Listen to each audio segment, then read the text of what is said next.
नमस्कार। तत्सवितुर्वरेण्यम्र आजिर अध्याय को आपण मानंकु स्वागत। आज आमे आलोचना करबा एपिजेनेटिक बा जीन एक्सप्रेशन कौन।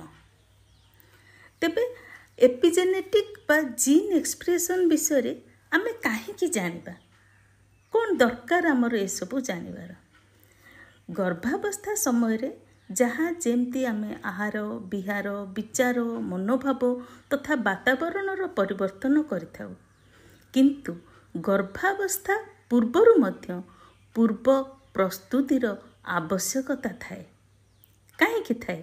कारण आजिकाली समस्ते प्लांट बेबी चाहूचंती, पूर्व योजना अनुसार बेबी को तैयारी करबा पई चाहूचंती। काहेकि ना को समय रे गर्भधारण करिवे आ प्रसव करिवे, फल शिशुर शारीरिक मानसिक सामाजिक और आध्यात्मिक स्तर रे आमे निजको उपयुक्त करी गढ़ी तोलिबा। आमे निजको गढ़ी तोलिले आम शिशु से भली हेई परिबो। एबे किंतु प्लांट बेबी माने कौन? प्लांट बेबी माने ग्रह नक्षत्र अनुसार पिलार जन्म समय केबे हेले भल हेबो ताहा पितामाता माने भाबुचंती। नचेत बापा माँ जदि कर्मजीवी थांती केउ समय रे प्रसव कले सेमानकु उपयुक्त समय देई परिबे से कथा भाबुचंती। आउ गोटे हैला शारीरिक भावरे बा मानसिक भावरे किछि रोग रे जदि बापा माँ पीड़ित थांती तार प्रभावरु शिशु को रक्षा करिबा पई सेमाने पूर्व प्रस्तुति करती। आ केउ समय रे प्रसव हेले उपयुक्त हेबो से कथा भाबंती। किंतु वर्तमान रो समय रे जुगर आह्वान जने आदर्शवादी सुसंस्कारवान तेजस्वी ओजस्वी वर्चस्वी शिशु को पाइबा पई आमे कोन करिबा दरकार ताहा आमे जानिबा उचित। आउ एहाकू आम पूर्वपुरुष माने आमर मुनि ऋषि माने बहु हजार वर्ष पूर्वरु जानिथिले आउ ताको कार्यकारी करथिले।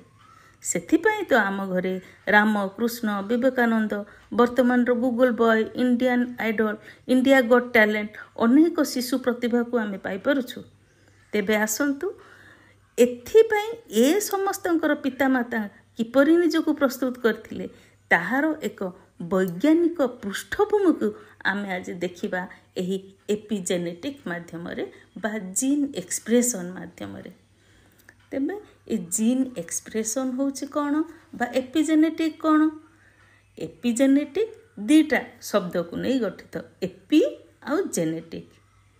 एपी माने उपरे आउ जेनेटिक आछि जीन रु। जीन उपरे बा जीन परे कौन अछि, तेणु एहा पूर्व को जिबा पूर्वरु आमे जानिबा जीन कौन, एहा कोठी अछि, एहार पुणी काम कौन। तेबे जीन कौन? जीन होची डीएनए रो गोटिए अंश जहा आम शरीर रो गतिविधि शरीर रो निर्माण तथा आकृति को नियंत्रण करथाय। आ प्रत्येक व्यक्तिर पाखापाखि 20,000 जीन अछंती। एहा पितामातांक ठारू छुआ पाखकू आसी थाए, अर्थात एहाकू आमे आनुवंशिक मध्य कहिथाउ। आ जीन रो काम कोन? प्रोटीन तैयारी होबा पई निर्देश दिए। जीन कोठी थाए? सेल भितरे थाए। तेबे एबे आमे जानिबा सेल कौन। सेल होची शरीर रो रचनात्मक और क्रियात्मक एकक माने structural and functional unit of our body. आउ सेल रो केमती स्ट्रक्चर हेची, सेल रो गठन केमती हेची सेटा आमे देखिबा। ते प्रत्येक सेल रे गोटे गोटे न्यूक्लियस थाए। आउ से न्यूक्लियस भितरे कौन थाए ना डीएनए आरएनए आउ प्रोटीन थाए। आउ एही डीएनए आरएनए आउ प्रोटीन आमर जेनेटिक इनफॉरमेशन बा जीन एक्सप्रेशन को कंट्रोल करथांती। केमिति कंट्रोल करथांती आमे पछरे देखिबा। डीएनए रु आउ गोटे डीएनए तैयारी हेई पारे, डीएनए रु आरएनए तैयारी हेई पारे, आउ आरएनए रु मध्य डीएनए तैयारी हेई पारे। आउ सेल भितरे जो न्यूक्लियस थाए से न्यूक्लियस भितरे कौन थाए ना क्रोमोजोम थाए। क्रोमोजोम होची गुणसूत्र। आउ न्यूक्लियस रे 23 जोड़ा क्रोमोजोम थाए।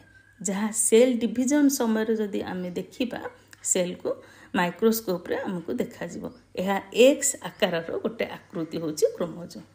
आ क्रोमोजोम को जदि आम भांगिबा तार गोटे छोटिया अंश को लेकिन आम भांगिबा सेटा होची स्पाइराल सेपेड होगी ता भितर बहुत जिनस थाए। आ जदि ताको आम टिके टाणी आनिबा देखिबा ता धरे अनेक गुड़िए डीएनए थाए। आ डीएनए रो गोटे गोटे पार्ट को जदि आम देखिबा सेथिरे आरएनए थाए। आ जदि डीएनए को आम आहुरी सूक्ष्म करबा देखिबा माने आहुरी टाणीबा तेबे सेठी आम देखिबा कौन थाए ना जीन थाए। सेगमेंट ऑफ डीएनए को आम जीन को जीन थाए। आउ ए सब गुड़िक कौन होता माने क्रोमोजोम भितर टाइटली पैक्ड होकर थांती। से जो टाइटली पैक्ड होकर थांती सेटा को आम कौन कहू ना क्रोमोजोम कहू।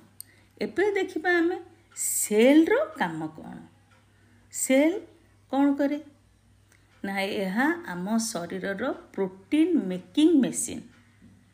तेणु आम शरीर रे कौन थाए ना पाखापाखि 140,000 प्रकार रो प्रोटीन अच्छी। सेल है प्रोटीन मेकिंग मेसीन किंतु जीन एठी कौन करे। जीन रो काम है सबुठारु अधिक महत्वपूर्ण। यह प्रोटीन तैयारी करबा पई कि निर्देश दब। तेणु प्रोटीन रो क्वालिटी आ क्वांटिटी किभरी हबो ताहा जीन रो निर्देश उपरे निर्भर करे। विभिन्न विभिन्न अंग अवयव पई आम मानकर अलग अलग प्रोटीन दरकार होता है। आ जदि सठिक समय रे सठिक परिमाणर आ ठीक मानर प्रोटीन सेल तैयारी करिबो तेबे आमे समस्ते सुस्थ रहिबा। आ यह जदि असंतुलित होइजिबो तेबे आमको रोग हबो। एबे आमे देखिबा केमिति सेलटा प्रोटीन केमिति तैयारी करे। देखो सेलटा होची सेल रो बॉडी हैला। सेलटा को जदि टोटाली नबा सेटा को आमे देखिबा सेल रो बॉडी। आ ता भितर जो न्यूक्लियसटा रहला आमे ताको भाबबा सेटा होची सेल रो हेड बा मुंड। ता भितर जदि आमे क्रोमोजोम को देखिबा न्यूक्लियस भितर क्रोमोजोम थाए। क्रोमोजोम होची तार ब्रेन। आ जदि जीन को देखिबा जीन होची सेल रो आत्मा। जीन रो एठी काम कोन हैला ना जी केते गुडी रिसेप्टर थांती जहाँ को जीन कौन करे ग्रहण करे। आ सही अनुसार जीन से रिसेप्टर जमिति प्रभाव पकाए जीन उपरे ताको नेकिरी कौन करे ना जीन निर्देश दब कमांड दब प्रोटीन तैयारी करबा पे। फल रे सही निर्देश अनुसार सेल कौन करिवो केते परिमाण रे को प्रकार रो प्रोटीन दरकार ताहा सेल से कमांड रु जानी परिवो आ तापरे से प्रोटीन तैयारी करिवो। तेबे एठी रिसेप्टर किए किए प्रभाव पकाए जीन उपरे। रिसेप्टर होची एनवायरमेंटल रिएक्शंस बा परिवेशर कारक। एबे आमे परिवेशर कारक को जिबा पूर्व देखिबा केमिति जीन आमर परिवेशर प्रभाव को आम उपरे पकाउछे। आमे देखिबा देखंतु एठी फिगर रे देखा है जे जदि उदाहरण स्वरूप आम नखिया आम गोटे समाज रे बास करछु। आम नित्य नियमित आमर दिनचर्या ऋतुचर्या पालन करछु। किंतु किंतु जदि आमर पाख पड़ोसी रे किए रोगग्रस्त हुए बा कहा घर कली झगड़ा हुए बा किछि दंगा हंगामा हुए तेबे ताहार प्रभाव आम उपरे भी पड़ी थाए। फल रे आमे अल्प बहुते सही कार्यकलाप द्वारा प्रभावित होइथा। आ जदि आम परिवार रे विशृंखला हुए तेबे प्रत्येक सदस्य प्रभावित होबे। आ विशेष रूप रे किए अधिका प्रभावित होबो अधिका प्रभावित होबो हेड ऑफ द फैमिली माने जीन प्रभावित होबो। जदि सीए प्रभावित होला सी कौन करिवो स्ट्रेस रे रहइबो माने अवसाद रे रहइबो आतंकित होइकी रहइबो। फल रे कौन होबो सी ठीक रे डिसीजन नै परिबो नै। तार चिंताधारार परिवर्तन हो कौन करिबो कौन न करिबो सी भाबिबो। तेनु जेतेबेले सी डिसीजन प्रॉपरली ठीक रे नहीं परिबो नहीं से कौन करिबो से भूल रे कमांड दबो। भूल रे कमांड देले कौन होबो से भूल कमांड को जीन जेतेबेले सेल को दबो सेतेबेले सेल कौन करिबो ना भूल प्रोटीन को तैयारी करिबो। ठीक तारी उल्टाटा हुए केतेबेले ना जितेबेले से भूल कमांड को ग्रहण कला सेटा को ही कहती चेंज इन एक्सप्रेशन। जिन तार ठीक थी किंतु तार एक्सप्रेशन कमांड दबा जदि भूल हो गला सब भूल हो जीन भी यहीपरि चेंज इन एक्सप्रेशन करे। किंतु जदि घरर वातावरण परिवेश सब ठीक अच्छी तेबे कौन हम ना जीन कूल रे तार मुंड जितेबाला कूल हो कामली से डिसीजन नब तेणु गुड डिसीजन नब जहाँ दरकार शरीर पर जहाँ आवश्यकता अच्छी से डिसीजन से दब। तेणु गुड कमांड जितेबाला पास कर जीन तेणु सेल भी सब गुड प्रोटीन तैयारी कर सब ठीक ठाक ताक भितर चलो। आउ कौन हम ना जीन एक्सप्रेशन आमे जानिले कौन केमिति जीन चेंज होची बा एपिजेनेटिक काम करची बा जीन एक्सप्रेस जीन रो अभिव्यक्ति को परिवर्तन करिबा किंतु डीएनए रो अनुक्रम को परिवर्तन करिबो नाही। आउ एपिजेनेटिक रो मुख्य भूमिका होची जीवर परिवर्तन आउ परिस्थितिक गतिविधिर आधार उपरे से चेंज होइଥାଏ।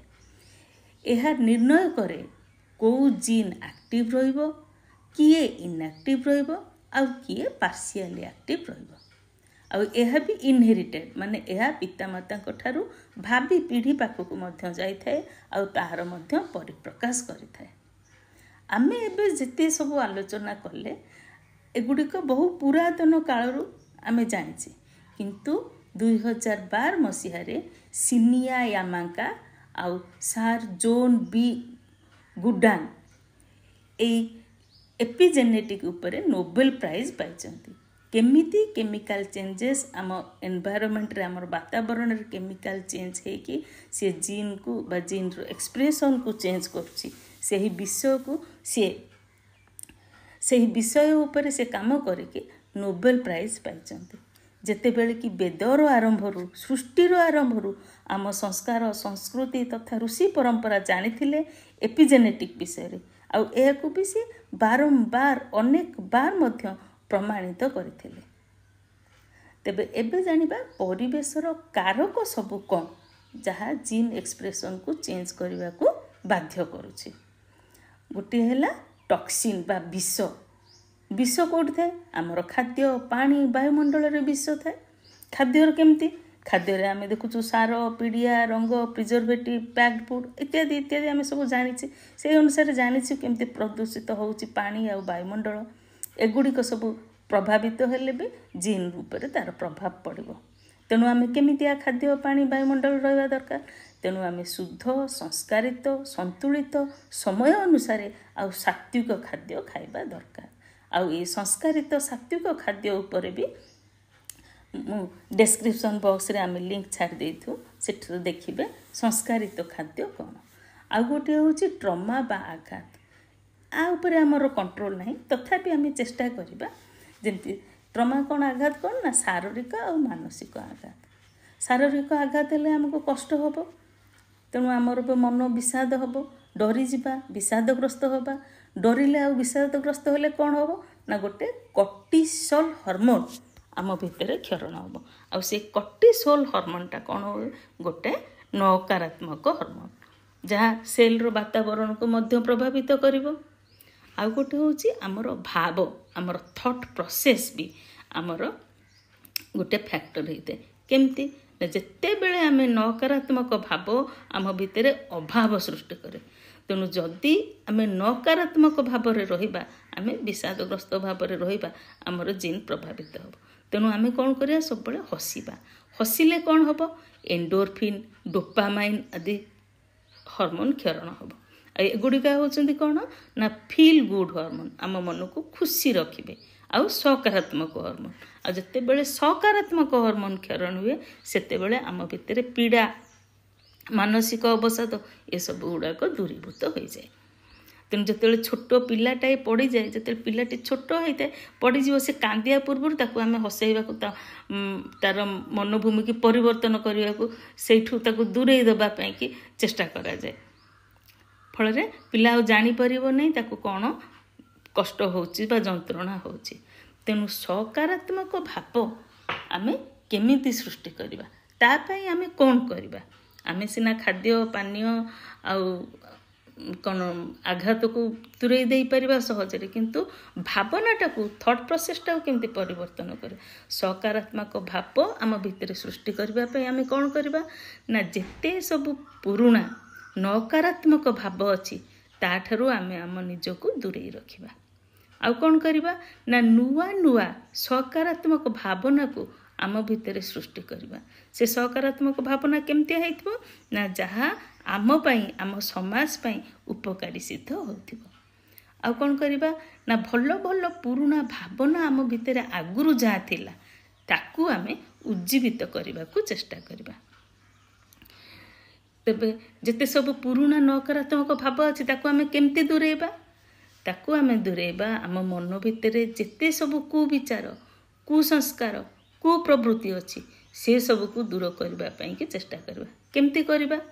ଭାବିବା ଅତୀତ ହେଉଛି ଅତୀତ, ଗତସ୍ୟ ଶୋଚନା ନାସ୍ତି। ଯାହା ହେଇଗଲା ହେଇଗଲା, ତାକୁ ନେଇକି ଆମେ ଅଧିକ ଉଦ୍ବିଗ୍ନ ବିଷାଦଗ୍ରସ୍ତ ହେବା ଦରକାର ନାହିଁ। ଆଉ ଗୋଟେ ହେଉଛି କ୍ଷମା ଭାବ। କ୍ଷମା ଭାବ କ'ଣ? ଆମେ ତାକୁ ତାର ଭୁଲ ପାଇଁ କିଏ ଆମକୁ ମନକୁ ଦୁଃଖ ଦେଲା କି ଆମକୁ କିଛି କଷ୍ଟ ଦେଲା ଆମେ ତାକୁ କ୍ଷମା କରିଦେବା। ଛାଡ଼, ଭୁଲ ହେଇଛି, ଭୁଲ କରିଦେଲା, ତାକୁ କ୍ଷମା। କେମିତି କ୍ଷମା କରିବା? କ୍ଷମା ହେଉଛି ଗୋଟେ ମହତ୍ ଗୁଣ। ଆମେ ଜାଣିଛୁ ଶ୍ରୀକୃଷ୍ଣ ଶିଶୁପାଳଙ୍କର 100ଟି ଦୋଷକୁ କ୍ଷମା କରିଥିଲେ। ଯେତେବେଳେ ସିଏ 101 ଦୋଷ କଲେ ତାପରେ ତାଙ୍କୁ ସିଏ ଦଣ୍ଡିତ କଲେ। ସେମିତି ଆମେ ଆଉ ତ 100ଟା ଦୋଷ କଥା ଭାବିପାରିବାନି। ଆମେ ମନେ ମନେ ସ୍ଥିର କରିବା 10ଟା ଦୋଷ, 20ଟା ଦୋଷ, 25ଟା ଦୋଷ, ଏତିକିକୁ ଆମେ କେମିତି ଜଣଙ୍କର କ୍ଷମା କରିବା। ଫଳରେ ଆମ ଭିତରେ ସେଇ ସହିଷ୍ଣୁତା ଭାବନାଟା ସୃଷ୍ଟି ହେଇପାରିବ ଆଉ ଆମେ ନିଜକୁ ସେଇ ନକାରାତ୍ମକ ଠାରୁ ଦୂରେଇ ରଖିବା। ଆଉ ଗୋଟେ ହେଲା ଆମେ ଲକ୍ଷ୍ୟସ୍ଥଳକୁ ଧ୍ୟାନ କରିବା। ଆମର ଯେଉଁ ଧ୍ୟାନ ଅଛି ପ୍ରୋସେସ୍ ଆମର ଶିଖାଯାଉଛି ସେସବୁ ଧ୍ୟାନକୁ କରିପାରିବା। ନହେଲେ ଆମେ କ୍ୟାଣ୍ଡେଲକୁ ଆଖି ଆଗରେ ରଖିକି ଧ୍ୟାନ କରିପାରିବା, ଦୀପକୁ ରଖିକି ଧ୍ୟାନ କରିପାରିବା। ଧ୍ୟାନ କରିବା ଦ୍ୱାରା ମଧ୍ୟ ଆମର ନକାରାତ୍ମକ ଭାବନା ଦୂର ହୋଇଥାଏ। ଆଉ ଗୋଟେ ହେଉଛି ଯୋଗ ନିଦ୍ରା। ଯୋଗ ନିଦ୍ରା ଦ୍ୱାରା ବି ନକାରାତ୍ମକ ଭାବନା ଆମ ଭିତରୁ ଦୂରେଇ ଯାଇଥାଏ। ତାପରେ ହେଉଛି ନୂଆ ନୂଆ ସକାରାତ୍ମକ ଭାବନାକୁ ଆମ ଭିତରେ ସୃଷ୍ଟି କରିବା। କେମିତି କରିବା ନା ନିୟମିତ ଭାବରେ ନିୟମିତ ସମୟରେ ନୂଆ ନୂଆ ବହି ବା ଆମର ସତ୍ ସାହିତ୍ୟକୁ ପାଠ କରିବା। ଠିକ୍ ଠିକ୍ ସମୟରେ, ଏଇ ସମୟରେ କରିବା କଥା ମୁଁ ଏଇ ସମୟରେ କରିବି, ସେଇ ସମୟରେ କରିବା କଥା ସେଇ ସମୟରେ କରିବି, କିନ୍ତୁ ପ୍ରତିଦିନ ଠିକ୍ ସମୟରେ କରିବା। ଆଉ କ'ଣ କରିବା ନା ନୂଆ ନୂଆ ସାଙ୍ଗଙ୍କୁ ସୃଷ୍ଟି କରିବା। ନୂଆ ନୂଆ ଯେଉଁ ସାଙ୍ଗମାନେ ଆମ ମନକୁ ଆମକୁ ସୁହାଉଥିବ ସେଇଭଳିଆ ନୂଆ ନୂଆ ସାଙ୍ଗ କରିବା। ଆଉ ଯେତେବେଳେ ଆମେ କିଛି ନୂଆ ନୂଆ କାମ କରୁ ଆମ ଭିତରେ ଆମର ନୂଆ ନୂଆ ନ୍ୟୁରାଲ ପାଥୱେ ସବୁ କ୍ରିଏଟ୍ ହୁଏ। ଫଳରେ ପୁରୁଣା ପାଥୱେରେ ଆମେ ଯେତେ କାମ କଲେ ବି ସେ ସେଲ୍ଟା ବି ଯେତେବେଳେ କାମ କରି କରି କରି କରି ବୋର୍ ହେଇଯାଇଥାଏ। ତେଣୁ ନୂଆ ନୂଆ ଯେତେବେଳେ କରିବ ତାକୁ ବି ସେଥିରେ ଆନନ୍ଦ ଆସିଥାଏ। ଆଉ ଯେଉଁ ଜିନିଷରୁ ଆମକୁ ଖୁସି ମିଳିବ ଆମେ ସେଇଭଳିଆ କାମ କରିବା କଥା। ଆଉ ନୂଆ ନୂଆ ସ୍ଥାନକୁ ମଧ୍ୟ ବୁଲିଯିବା। କାହିଁକି ନା ନୂଆ ନୂଆ ସ୍ଥାନକୁ ବୁଲିଗଲେ ଆମର କ'ଣ ହେବ, ଆମର ଯେଉଁ କନସିୟସ୍ ମାଇଣ୍ଡ ଥିବ ସେ ଅଧିକରୁ ଅଧିକ ଜିନିଷ ଶିଖିବା ପାଇଁ ଚାହିଁବ, ଜାଣିବା ପାଇଁ ଚାହିଁବ। ସେଥିପାଇଁ ଆଇନଷ୍ଟାଇନ୍ କ'ଣ କହିଛନ୍ତି ନା imagination is more important than knowledge. ତେଣୁ ଆମେ ଇମାଜିନେସନ୍କୁ ଆମ ଭିତରେ ବଢ଼େଇବା। ଏବେ ଆମେ ଜାଣିବା ଭଲ ଭଲ ଭାବନା ଯାହା ପୁରୁଣା ଥିଲା ତାକୁ ଉଜ୍ଜୀବିତ କରିବା। କେମିତି କରିବା ନା ଆମର ଯେଉଁ ସବୁ ପୁରୁଣା ସାଙ୍ଗମାନେ ଥିବେ ସେମାନଙ୍କ କଥା ଭାବିବା, ସେମାନଙ୍କ ସହିତ ବେଳେବେଳେ କଥା ହେବା ପାଇଁ ଚେଷ୍ଟା କରିବା ଆଉ ଆମ ମନକୁ ଖୁସି ରଖିବା। ପୁରୁଣା ଯେକୌଣସି ବିୟୁଟିଫୁଲ୍ ମେମୋରି ଥିବ ତାକୁ ଆମେ ମନେ ମନେ ଭାବିବା ଆଉ ସେଗୁଡ଼ାକୁ ଭିଜୁଆଲାଇଜ୍ କରିବା, ଦେଖିବା, ଅନ୍ତର୍ମନରେ ଦେଖିବା। ଫଳରେ ଆମ ମାଇଣ୍ଡଟା ରିଫ୍ରେଶ୍ ହେବ। ଯେକୌଣସି କଥା, ହସ କଥା ବା ଫନି ମେମୋରି ଆମର ଥିବ ଆମେ ତାକୁ ମନେ ପକାଇବା। ପିଲାଦିନେ ଆମେ ଭଲ ହସୁଥିଲେ, ଭଲ ଗୀତ ଗାଉଥିଲେ, ଭଲ ନାଚୁଥିଲେ, ଭଲ ଡିବେଟ୍ କରୁଥିଲେ, ସେସବୁ ଅଭ୍ୟାସକୁ ପୁଣି ଥରେ ଆମ ଭିତରେ ପସେଇବାକୁ ଚେଷ୍ଟା କରିବା। ପୁଣି ଥରେ ସେଇ କାମ କରିବାକୁ ଚେଷ୍ଟା କରିବା, ଯାହାଫଳରେ ଆମେ ଖୁସିରେ ରହିପାରିବା। ସେଥିପାଇଁ ଆମ ଗୁରୁଜୀ କହିଥିଲେ ଖୁସ୍ ରହୋ ମସ୍ତ ରହୋ, ସ୍ୱସ୍ଥ ରହୋ ମସ୍ତ ରହୋ। ତେଣୁ ଏଇ ସବୁ ଗୁଡ଼ାକ ଫଳରେ କ'ଣ ହେବ ना यही सब काम जदि आम करवा आउ यार पालन आम ठीक रे करवा एथरू आम कनक्लूजन रे कौन पहुँचले ना उपयुक्त आहार विहार विचार मनोभाव और वातावरण द्वारा आम भितर गोटे गुड एनवायरनमेंट सृष्टि हम से गुड एनवायरनमेंट सृष्टि हेले से गुड एनवायरनमेंट सृष्टि हम सेल पाई डीएनए पाई और जीन पाई फल रे जीन कौन करिवो गोटे गुड कमांड बा निर्देश दब जीन कोटिंग पाई तेणु एपिजेनेटिक पाई कि आमे जानिले दायी किए जीवन शैली परिवर्तन सठिक जीवन शैली जदि आमे अपनेबा तेबे हमर जीन कमांड ठीक दब सेल गुड प्रोटीन तैयार कर जदि आमर जीवन शैली परिवर्तन हम आमर खाद्य व्यायाम विषादग्रस्त होइकी रहिबा ऊपर जहाँ जहाँ सब आम आलोचना कले से सब जदि रहिबो तेबे जीनटा कौन हम आमर प्रदूषित हो जिवो तेणु वातावरण आउ परिवेशर परिवर्तन भी जीन कोटिंग पाई के दायी होता है तेणु आम जानिले यही सब एपिजेनेटिक कौन जीन रो संस्कार तेणु आमको से आगुआ प्रस्तुत होबाकू पड़िबो आम जीन को संस्कारित करिकी आम केमिति भल जीन बा जीन रो प्रभावटा केमिति भल पड़िबो सेटा को चेष्टा करबा कारण आम सब बेले जानचे जीनटा कौन हुए हेरिडिटारी होता है बा गोटे पीढ़ी रु भाबी पीढ़ी को सेटा जाय थाए तेणु एपिजेनेटिक रो प्रभाव कौन यह आम स्वास्थ्य रे प्रभाव पकाए जेते प्रकार रो सब रोग आम भितर देखा जाए जो गुड़ाक इम्यूनो सप्रेसेंट डिप्रेसेंट रोग से सब रोगरू आमको कौन करे ना जीन टा भी प्रभावित करता है जिते सब लाइफस्टाइल डिजीज अच्छी cancer diabetes Alzheimer's neuro degenerative disorder जते सब अच्छी से गुड़ाक आमको रिमोटॉइड आर्थराइटिस एगुड़ाक आमको रक्षा कर आमर lifestyle factor diet exercise stress एगुड़ाक जो आमको काम करुच्ची एपिजेनेटिक पाई सेगुड़ी आमर परिवर्तन कर आवश्यकता रही एक्सरसाइज भी करवा जहाँफल आम भितर कॉग्निटिव फंक्शनटा कौन हम डेभलप हम अधिक हो फल जीनटार परिवर्तन आमको ठीक हम आम कौन जाने ना जेनेटिक डिजीज ठीक हो पारबनी बोली आम भितर अच्छी केमती ना एपिजेनेटिक द्वारा किंतु आम देखुचे जेनेटिक डिजीज ठीक हो पार जहाँ आम पाखे से क्षमता अच्छी जहाँ सेल बॉडीर आत्मा बा जीन को भी आम परिवर्तन करिपरिबा